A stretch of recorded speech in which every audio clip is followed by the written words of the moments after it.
complaints about the Indian Scout bobber is that they say it's got, I think, like 2 inches of travel. I may be wrong on that. That's being generous. I don't think it has that much at all. It's a really stiff ride from the factory. These shocks are, people say you can adjust them and get some better performance out of them. I don't think that's the case. So what I did in this age of shortages due to the COVID virus thing is I ordered some shocks. I ordered these in January. They're Progressive 444s. Just got them in the mail today, and it's April 3rd. So we're gonna put these on and see what the difference is. So just right off the bat, you can look at them and they just look massive compared to what these are here. The amount of spring that's actually in here working is night and day difference. So what I'm going to do is I'm going to try to get a little bit of footage of the bike, the rear travel with the stock suspension, and then I'm going to do it again once we change these out. So I'm going to get set up and we'll join you back in a second to install these. I'll walk you through the install.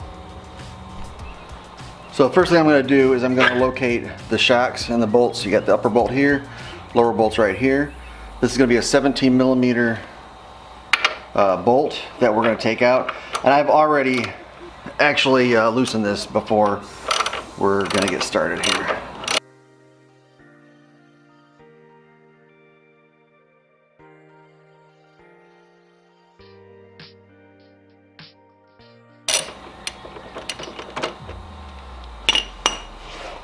Hope we don't have a whole lot of travel in the rear wheel, which we don't. That's good. Okay, so got the first bolt out. Set that aside because we're going to be reusing those.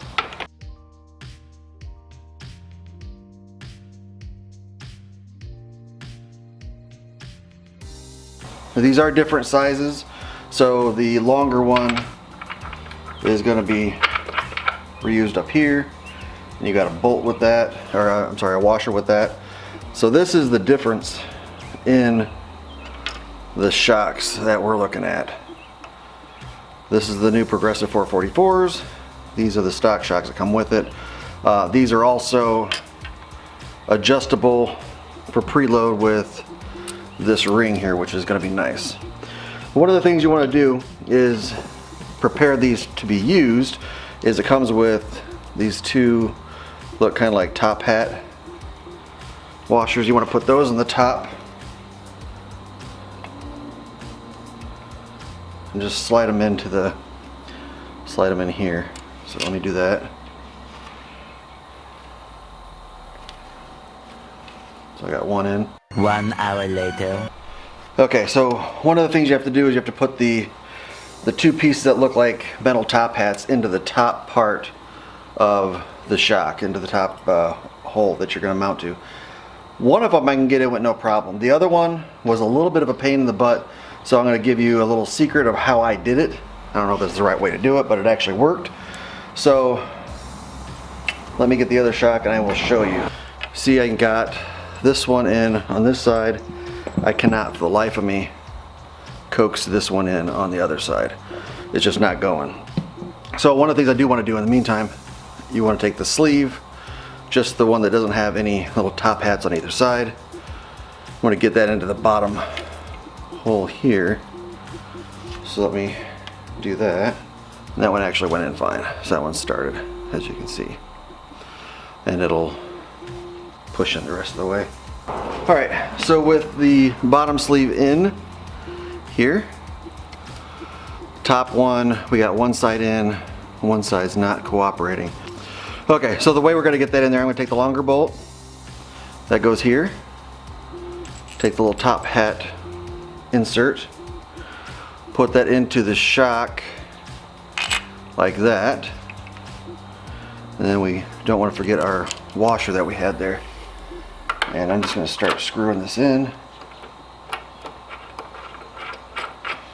What it's going to do is going to press fit it in with everything lined up like it should. So this should not be a problem. And it's better than fussing with it for a little while like I did.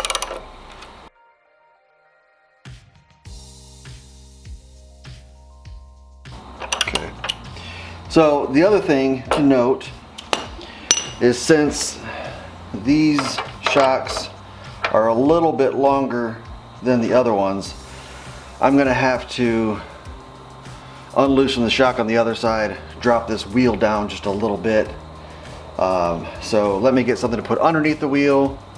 I'm gonna get another jack so that I can adjust the height, and then I'm gonna disconnect that shock on the other side. So I'll be right back.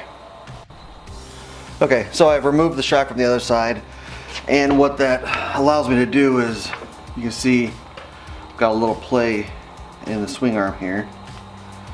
So it's a little unnerving, but it allows us to get this bolt started, which is good. It's going to add rigidity back to the bike, which is what we want.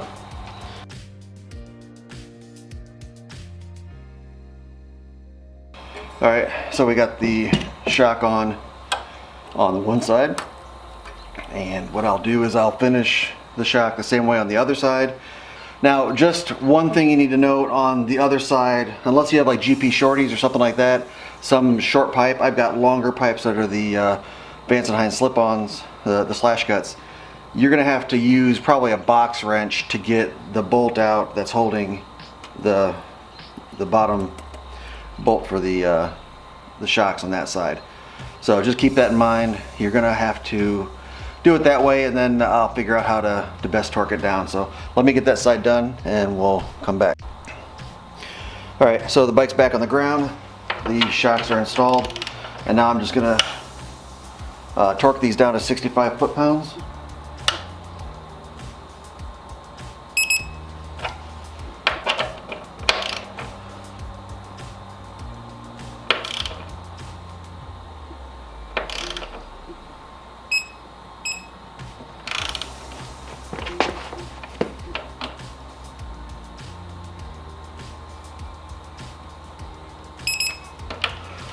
And the install part should be done.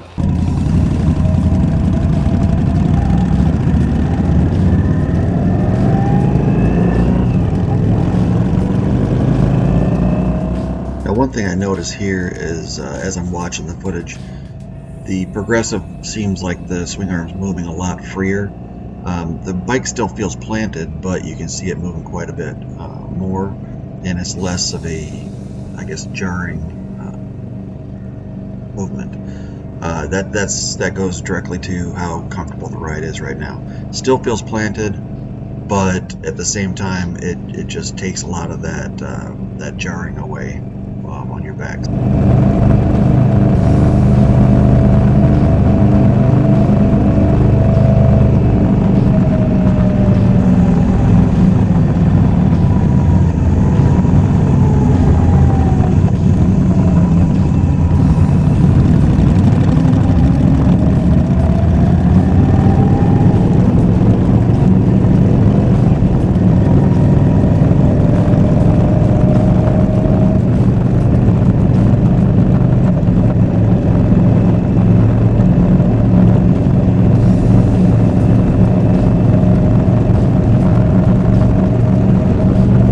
As I stop the footage here for a second, if you'll notice this little object where the arrow's pointing, I use my cell phone to act sort of as a monitor for the GoPro remotely.